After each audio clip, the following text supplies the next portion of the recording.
जिन ए लिख रहे हैं एंड बी देख रहे हैं और सीस है तो capital A capital B small A small B होगा। ठीक है, क्या सर, क्या बोले? जो बोलते हैं सीस और ट्रांस, सीस कॉन्फ़िगरेशन हाँ और ट्रांस में है। अगर सीस मतलब तुम्हारा कैपिटल है, एक क्रोमोसोम में कैपिटल ए कैपिटल बी रहेंगे और एक क्रोमोसोम पे स्मॉल बी रहेगा। ठीक है, अच्छा। अगर एक ट्रांस होगा तो क्या होगा यहाँ पे, हाँ, दोनों कैपिटल। अलग अलग, लेकिन यहाँ पे कैपिटल ए रहेगा एक क्रोमोसोम पे एंड स्मॉल बी हाँ, रहेगा, और एक क्रोमोसोम पे small A and capital B रहेगा।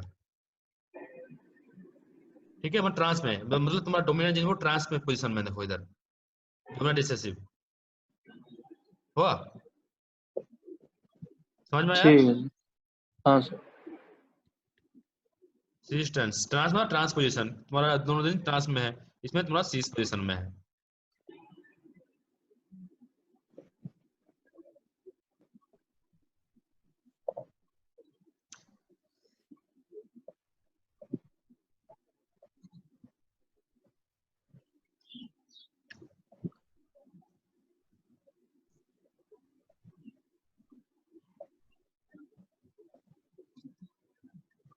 सर और नहीं समझ में। ठीक है, देखो यहाँ यस पे, सर, नहीं समझ में आया। ठीक है, यहाँ पे बस सिंपल चीज है, तुम जहाँ पे पिक्चर ज्यादा होगा, ज्यादा बड़ा क्वेश्चन होगा ना, वहां पे तुमको ज्यादा इंफॉर्मेशन होता है, तो सब इंफॉर्मेशन को यूज करो और ट्राई करना।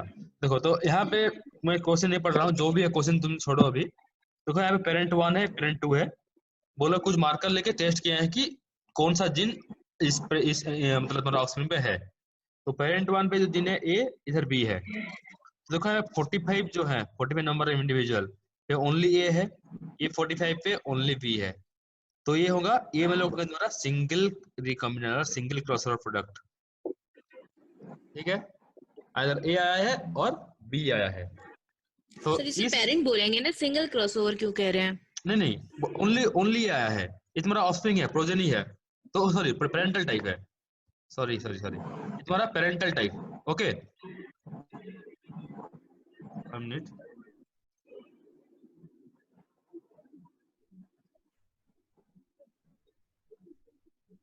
सॉरी, ये तुम्हारा होगा पेरेंटल टाइप, एग्जैक्ट तुम पेरेंट के साथ है तो 45 एंड 45 ये तुम्हारा पेरेंटल टाइप है।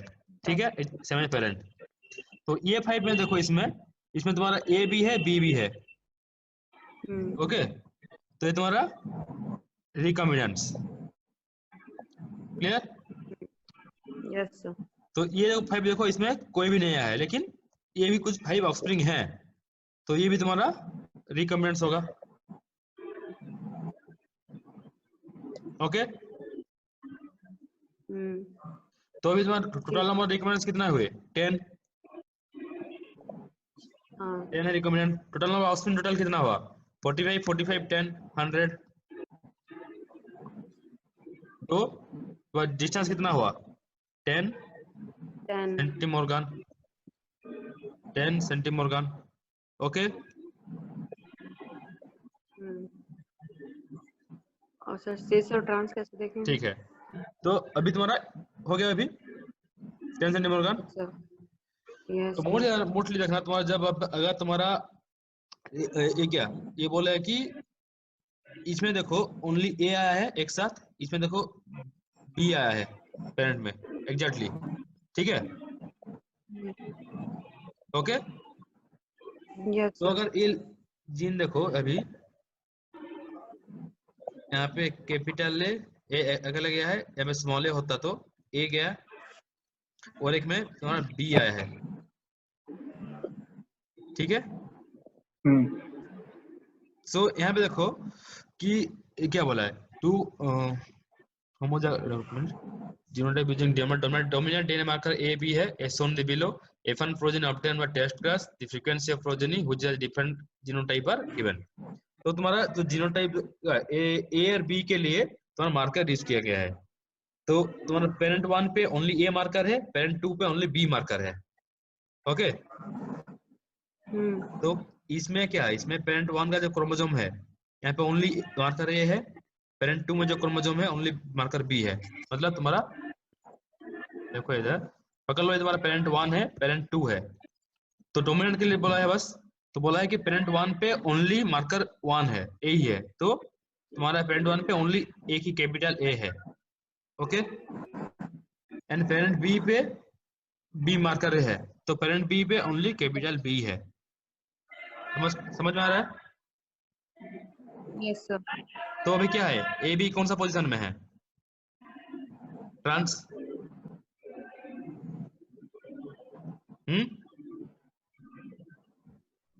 Yes sir sir. नहीं नहीं समझा सर। देखो अभी ये दिखा रहा हूँ इसको, 10% सबको समझ में आ गया ना? हाँ सर वो तो ठीक। ठीक है, तो ऑप्शन सी हाँ सब क्लियर है कि सी सही है। अब देखना ए बी में हाँ से कौन सा सही है। तो देखो हाँ पेरेंट 1 जो यहाँ पे क्या किया है, जो जिन मार्कर यूज किया गया है वो डोमिनेंट जिन के लिए किया गया है, ए के लिए एंड बी के लिए वो लोग जिन मार्कर यूज किए, ठीक है। तो देखिए कि जो पेरेंट 1 है, ठीक है, उसमें बस ए मार्कर है एंड पेरेंट 2 पे ओनली बी मार्कर है। तो क्या दोनों दोनों में से पेरेंट 1 से एक क्रोमोसोम आया होगा एंड पेरेंट 2 से एक क्रोमोसोम आया है। तो पेरेंट 1 पे ओनली कैपिटल ए मार्कर है, तो पेरेंट 1 पे कैपिटल ए जीन है, यस। Yes sir. तो पेरेंट 1 पे कैपिटल बी जीन नहीं है। क्लियर हुआ इसमें? क्लियर है? हाँ सर। देखो पेरेंट 2 में ओनली कैपिटल बी जीन है, हाँ पेरेंट 2 पे only capital B and capital A नहीं है, तो ए के पोजीशन में स्मॉल ए होगा, इसमें स्मॉल बी होगा। तो ये कौन सा हुआ पोजीशन, क्या हुआ? ट्रांसपोजिशन हुआ ना, हाँ सर। ट्रांस पे, तो इसलिए ये ट्रांस, तो ट्रांस कौन सा है? बी, तो B and C correct answer. Clear? Yes yes sir. Sir. और एक क्वेश्चन करोगे? Yes sir. ये क्वेश्चन 17 दिसंबर का है। मैं जब भी जिसको बोलता हूँ तो अगर एक क्वेश्चन तुम सॉल्व कर लिए तो तुम सीएसआर का जो भी जेनेटिक मैपिंग क्वेश्चन आएगा सब कुछ सॉल्व कर सकते हो लिंकेज मैपिंग से। इस उस टाइम ये लोग बहुत ट्रिकी क्वेश्चन दिए हैं, इसमें तुमको फाइंड आउट करना है कि डबल रिकमेंडेंट कौन सा है। ओके।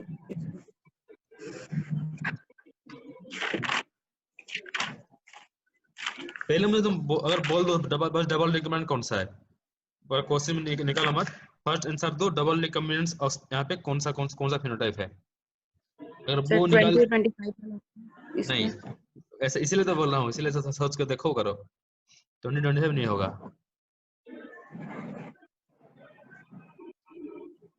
बस पेंटल निकालो, 20 को बोला, 20 को लो, 20 एक डबल रिकमेंडेंट्स है, 20 को लेके और एक डबल रिकमेंडेंट टाइप निकालो, कौन सा फिनोटाइप होगा। 20 एक पक्का है, मैं बोलता हूँ डबल डबल रिकमेंडेंट टाइप है, ओके।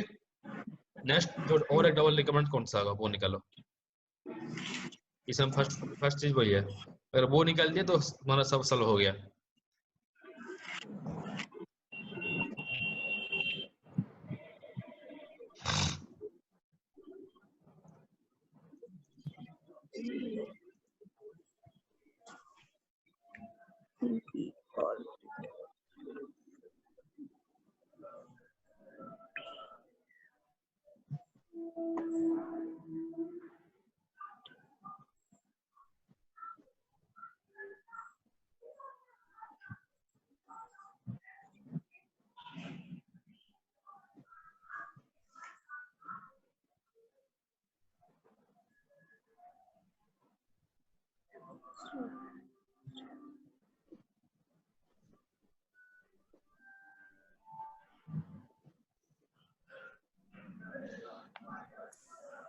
सर दूसरा वाला B+M+Y+ जो 30 नंबर है वो डबल रिकॉम्बिनेंट है। 30, ओके। बाकी लोग ये कौन बोला अभी 30 है? सर प्रियंका। ओके नेक्स्ट, मुझे सबका आंसर जानना है क्योंकि ये तुम्हारा, सर पॉजिटिव होगा क्योंकि पॉजिटिव पॉजिटिव पॉजिटिव इसमें आएगा। ओके क्लियर नाउ, सही है 30 होगा, करेक्ट आंसर इज 20 एंड 30। अभी निकाल सकते हो जेनेटिक मैपिंग, यस सर। तो निकालो। B and Y तो निकालो जेनेटिक मैपिंग निकालो सब। तो जिसको प्रॉब्लम हो रहा है मैं उसको भी समझा रहा हूँ ये कैसे हुआ। जिसका हो गया 20 एंड 30 समझ में आ गया, तुम लोग स्टार्ट करो इसका निकालने के लिए कितना सेंटीमोगान होगा और तुम्हारा जिन ये क्या होगा। ठीक है, तो देखो इसमें तुम्हारा पेरेंटल डे कौन सा होगा, 165 एंड 185। तो लिख दो parental B M plus Y plus, और एक पेरेंट है 185 बी प्लस एम वाई। तो एक तुम्हारा डबल रिकमेंड है capital B small M small Y. तो capital B small M small Y. Okay, तो क्या पता चला अभी, तो स्मॉल एम स्मॉल वाई एक पेरेंट से, कैपिटल बी दूसरे पेरेंट से आया है। ओके, तो तुम्हारा मिडिल जिन है कैपिटल बी, तो लिख दो उस हिसाब से। तो M plus B Y plus, और एक है एम बी प्लस वाई। तो एक तुम्हारा है B M Y, so M B Y, M B Y, और एक है तुम्हारा M plus B plus Y plus 30। किसको प्रॉब्लम है इसमें फाइंड करने में डबल रिकमेंडेंस, समझ में आया किस प्रॉब्लम है किस और किसको?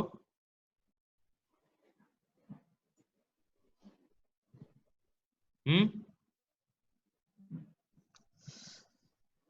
हाँ मतलब ट्राई सर, करना कि तुम्हारा क्वेश्चन अगर क्लियर हो क्वेश्चन, गया। हाँ अगर क्वेश्चन से आंसर नहीं आ रहा है तो ट्राई करना कि आंसर से क्वेश्चन जाने के लिए। तुम्हारा देखो यहाँ पे दिया है कि जीन एरर क्या होगा, B M Y M B Y. ठीक है, ट्राई करना कि आंसर से क्वेश्चन जरूर इस आंसर से कौन सा हो सकता है। तो देखो तुम एम बी वाई सही हो रहा है, तो एम बी वाई कैसे होगा, अगर तुम्हारा M plus B Y plus आएगा तो तुम्हारा डबल रिकमेंडेंस ये दोनों हो गए क्लियर। अभी सिंगल रिकमेंडेंस निकालो।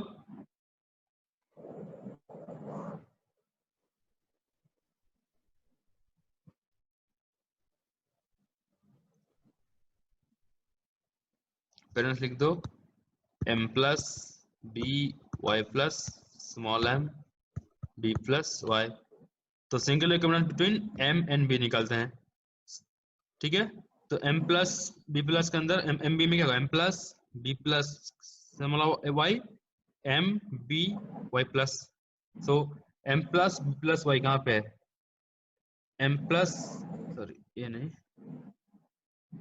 M plus B plus Y 45। ये तुम्हारा single crossover between M and B. Next क्या होगा, एम बी वाई प्लस। ठीक है, एम बी वाई प्लस कहाँ पे, M B Y plus, M B Y plus 25। ये तुम्हारा single crossover between M and B. Next क्या है, नेक्स्ट क्या करते हैं बी एन वाई के अंदर, तो क्या होगा M plus B Y. Okay, so M plus B Y कहाँ पे है, M plus B Y 110 single crossover between B and Y. और एक कौन सा बाकी रह गया तुम्हारा 120। देखो M B plus Y plus, M B plus Y plus, ये तुम्हारा single crossover between B and Y. तो निकालो एम एन बी के अंदर M B 25 plus 45 plus double recombinants 20 plus 30 50। Total number of कितना है, टोटल नंबर ऑफ स्प्रिंग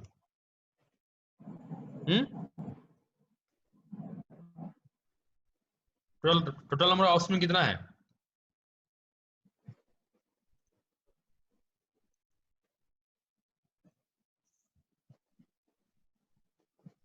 सही है। इसके एम और बी के बीच में है ना? हाँ मैं, लेकिन तुम दोनों में से निकालो, क्वेश्चन है ओनली बी वाई के अंदर। ठीक है,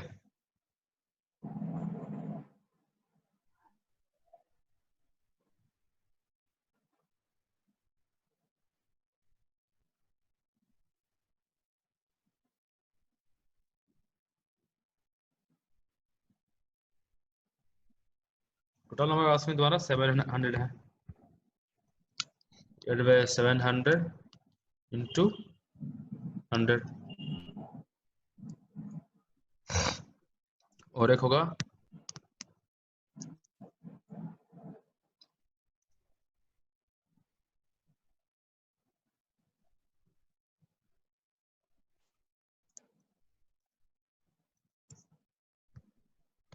बी एन वाई, बी और वाई के अंदर सिंगल स्वर 1110 और एक है 120 प्लस 50 डिवाइड बाय 700 इंटू 100, कितना आ रहा है?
ओके,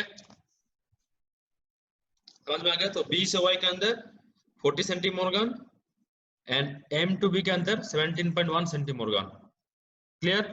तो आंसर क्या होगा? आंसर बी टू वाई मांगा है तो सी, बी एंड सी। क्लियर है सब? MB वही 17, यस सर। तो देखो यहाँ पे जो तुम्हारा आंसर क्या क्या है, देखो 17.1 भी है, 40 भी है, ठीक है? तो तुम गलती से कुछ भी थोड़ा सा गलत कर दोगे, एमबी के अंदर इधर उधर कर दोगे, तो तुम्हारा आंसर 17.1 आ जाएगा। अगर तुम्हारा 17.1 आया, तुम चूज कर लोगे डी को। यस? तो इसमें थोड़ा संभाल के रहना, ठीक है? क्लियर? सब लोग क्लियर है इसमें? जनरेटर मैपिंग में कुछ प्रॉब्लम है और किसका? Leakage mapping? सर ये सी वाला 40 वाला सर कैसे होगा जरा बताइए एक बार। देखो बी बी नीचे में अच्छा देखो। बी और वाई के बीच में। हाँ, बी और 110 120 50 होगा ना? 110 120 हाँ। तुम्हारा सिंगल का सवाल है। क्लियर? सबका क्लियर है? किसका प्रॉब्लम है और जनरेटिव मैपिंग में? 120। ठीक है? तो आज सर एक चीज पूछना था यस सर, इस वाले क्वेश्चन में अभी आपने जिसमें आपने बताया कि आपने क्लू दे दिया था कि डबल वाले में 20 दे दिया था, अगर से जैसे क्वेश्चन में नहीं पता रहेगा तो फिर कैसे पता करेंगे? देखो सबसे छोटा कौन सा है इसमें? सबसे कम नंबर उसमें कौन सा है? सर 20 है। 20 है तो 20 कर लो, मतलब 20 मस्ट है। सबसे लोएस्ट 20 है तो 20 मस्ट है तुम्हारा, वो डबल रिकमेंडेड है। ओके जी सर। तो अगर तुमको 2 मिल गया, जब नया करोगे तुमको सोचोगे कि 20 25 होगा, तुम देखोगे क्योंकि सबसे छोटा वही है। तो देखो यहाँ पे 30 भी इतना ज्यादा डिस्टेंस नहीं है ना, 30 जो है। क्लियर? 20 फिक्स्ड है, 20 सबसे छोटा है। तुम अगर तुम सडन जब क्वेश्चन करोगे तो 25 लोगे तो तुम्हारा आंसर नहीं आएगा। तो इसलिए मैं तुमको बोल दिया कि 20 से लो, 20 फिक्स्ड है, 20 के हिसाब से और इसमें से कौन सा तुम्हारा 30 से और 25 से कौन सा तुम्हारा आएगा वो चेक कर लेना। ठीक है? 20 तो ना फिक्स है, 20।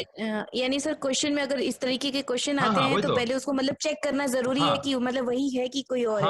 हाँ नहीं, अगर तुम्हारा बहुत ज्यादा डिफरेंस है तो कोई प्रॉब्लम नहीं है, ठीक है? डायरेक्ट तुम दो ले सकते हो। अगर तुम्हारा देखो यहाँ पे जैसे 30 25 पास में है दोनों। क्लियर? बाकी चांस नहीं है, लेकिन 20 तुम्हारा तुम फिक्स्ड हो कि 20 डबल रिकमेंडेड ही है। क्लियर? ये सबसे छोटा 20 है। ओके तुम 20 को क्या? जी सर हाँ, तो तुम 20 को लेके ही तुम सोच लेना कि 20 डबल रिकमेंडेड से, उसको लेके कैलकुलेट कर लेना। तो अगर तुम जिन ऑर्डर बना लोगे तो तुमको नेक्स्ट डबल रिकमेंडेड पता चल जाएगा। अगर यहाँ पे 30 की जगह 130 होता तो मोस्ट 25 भी होता, वो डबल रिकमेंड टाइप। क्लियर?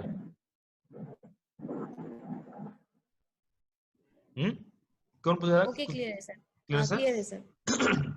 तो नेक्स्ट हम ये क्लियर है इसमें पूरा जेनेटिक मैपिंग सबको। तो नेक्स्ट Yes, बात sir. करेंगे इंटरफेरेंस एंड कोइंसिडेंस। ये छोटा सा टॉपिक है, इसको खत्म कर लेते हैं आज। तो इंटरफेरेंस एंड कोइंसिडेंस क्या बोलता है कि जो एक तुम्हारा क्रोमोसोम पे अगर एक रीजन पे एक चार्ज फॉर्मेशन हो रहा है तो वो इमीडिएटली एडजेसेंट रीजन का जो चार्ज फॉर्मेशन को इंटरफेयर करता है। फॉर एग्जांपल तुम ले लो gene A B and C, small A small B small C. इसका मतलब है कि एक charge formation between A and B क्या करता है, इसका जो चार्ज फॉर्मेशन इसको वो इनहिबिट करता है, इंटरफेयर करता है। और तुम्हारा बी और सी में पहले एक चार्ज फॉर्मेशन हो गया तो वो ए एंड बी का चार्ज फॉर्मेशन को वो इंटरफेयर करता है। समझ में आ रहा है? कुछ प्रॉब्लम है? Yes, sir. क्लियर? तो ये बस तुम दो कंटिन्यूअसली दो क्रॉसिंग बना हो, इसीलिए उसको इंटरफेयर कर रहा है। एक चार्ज में एडजेसेंट चार्ज को फॉर्मेशन को इंटरफेयर कर रहा है, तो इसके लिए बोलते हैं इंटरफेरेंस। ओके, सब लोग क्लियर है? तो क्या होगा अगर इंटरफेयर कर रहा है तो नंबर ऑफ डबल क्रॉसओवर जो इतना होना था वो रिड्यूस करेगा। यस और नो? क्लियर? सिंगल क्रॉसओवर पाएगा कोई? हाँ, मतलब तुम्हारा ए बी सी जीन है तो अगर ए बी के अंदर तुम्हारा एक क्रॉसओवर हो रहा है तो वो नेक्स्ट एडजेसेंट जीन में क्रॉसओवर होगा इनहिबिट करेगा, तो जो डबल क्रॉसओवर जो होना था वो रिड्यूस होगा जितना होना चाहिए था। क्लियर? तो सर सिंगल होने के बाद ही मतलब कोई हाँ इंटरफेयर हाँ करेगा ना? वही हाँ वही। मतलब ए ठीक। बी सी है तो ए बी के अंदर क्रॉसओवर हो गया तो इसको इनहिबिट नहीं करता, इंटरफेयर करता है, मतलब इसको रिड्यूस करता है। जैसे ना वो कोशिश कर रहा है कि उसमें और एक क्रॉसिंग ना हो। ठीक है, तो अगर क्रॉसिंग होगा तो वो कम नंबर पे होगा, तो ए बी और बी सी के अंदर डबल रिकॉम्बिनेंस प्रोड्यूस तुम्हारा रिड्यूस होगा जितना होना चाहिए था, क्योंकि एक ए बी का क्रॉसओवर बी सी के अंदर क्रॉसओवर को इंटरफेयर कर रहा है। क्लियर है? सब लोग क्लियर? किसी को प्रॉब्लम है इसमें? ये सिंपल है, बस इसका डेफिनेशन बस यही है कि एक क्रॉसिंग ओवर हुआ तो वो एडजेसेंट रीजन पे क्रॉसिंग ओवर को इंटरफेयर कर रहा है, तो तुम्हारा डबल क्रॉसओवर प्रोडक्ट रिड्यूस हो जाएगा। ठीक है, ये फर्स्ट वन ऑब्जर्व किए थे हेज्जे मोलर 1916 पे। सो और एक है कोएफिशिएंट ऑफ कोइंसिडेंस। तो बोला है कि अगर तुम्हारा जो एक क्रॉसओवर और एक क्रॉसओवर को वो इंटरफेयर कर रहा है, फिर भी जो तुम्हारा कोइंसिडेंस मतलब जितना भी तुम्हारा डबल क्रॉसओवर प्रोडक्ट आया है उसका तुम्हारा कोएफिशिएंट कितना है। ओके, जी। मतलब ए बी जीन के अंदर जो क्रॉसओवर हुआ वो इंटरफेयर किया बी एंड सी के अंदर, फिर भी लेकिन कुछ तुम्हारा डबल क्रॉसओवर प्रोडक्ट प्रोड्यूस हुए हैं, लेकिन उसका जो कोएफिशिएंट क्या है डबल क्रॉसओवर प्रोडक्ट प्रोड्यूस होने का, उसका जो फॉर्मूला है ये बस एक डायरेक्ट मैथमेटिकल फॉर्मूला है कि observe double crossover divided by expected double crossover. तुम इतना डबल क्रॉसओवर तुम ऑब्जर्व किए, तुम्हारा एक्सपेक्टेड था इतना नंबर ऑफ। ठीक है, तो तुम्हारा डबल क्रॉसओवर तुम 5 ऑब्जर्व किए, लेकिन तुम इस पर तुम्हारा जेनेटिक मैपिंग तुम्हारा 10 आना था एक्सपेक्टेड। ठीक है, तो तुम्हारा हुआ कोएफिशिएंट। अभी बात है कि ऑब्जर्व तुम्हारा एक्सपेक्टेड डबल क्रॉसओवर कैसे निकालेंगे, हाँ कि नहीं? ये नेक्स्ट टास्क है। ऑब्जर्व तो हम देख लेंगे कि इतना उसमें निकला हो गया, तो एक्सपेक्टेड कैसे निकालोगे? तो एक्सपेक्टेड डबल क्रॉसओवर फॉर्मूला है frequency of crossover in the first region into frequency of crossover in the second region into total number of progeny. तो फ्रीक्वेंसी क्या है? सब तुम्हारा रिकमेंडेशन फ्रीक्वेंसी 10% है। ओके, 10% चांस है, मतलब फ्रीक्वेंसी ऑफ क्रॉसओवर होने का chance suppose A and B के अंदर तुम्हारा 10% रिकमेंड फ्रीक्वेंसी और 10 सेंटीमीटर है डिस्टेंस। ओके, मतलब रिकमेंडेंस प्रोड्यूस 10%, तो तुम्हारा रिकमेंड फ्रीक्वेंसी होगा 0.1 तुम्हारा फ्रीक्वेंसी ऑफ क्रॉसओवर। अगर तुम्हारा 30 सेंटीमोर्गन होता मतलब 30% तुम्हारा रिक्वायरमेंट प्रोड्यूस होंगे, तो फ्रीक्वेंसी क्या है 0.3। Okay okay. क्लियर।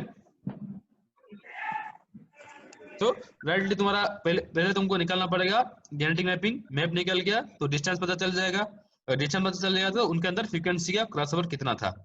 तो एक्सपेक्टेड डबल क्रॉसओवर होगा frequency of crossover in the first region, frequency of crossover in the second region into total number of progeny. Clear है किसको प्रॉब्लम है इसमें?